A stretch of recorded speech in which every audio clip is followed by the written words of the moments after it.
מאחשוורוש, מאז ועד לימינו היום, בכל חג הפורים, אנחנו חוזרים ומקבלים את התורה כולה מחדש, תורה שבכתב ותורה שבעל פה, על כל המשמעויות שלה.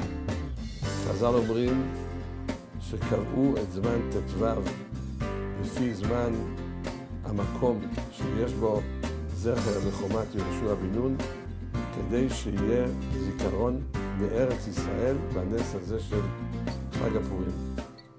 וכל אחד ואחד מאיתנו שרוצה להצטרף מחדש בפורים להדר קיבלוה, ודאי וודאי שייטול על עצמו להיות שותף בכתיבת הספר התורה לזכרם של ראשי הישיבה ותלמידי הקדושים.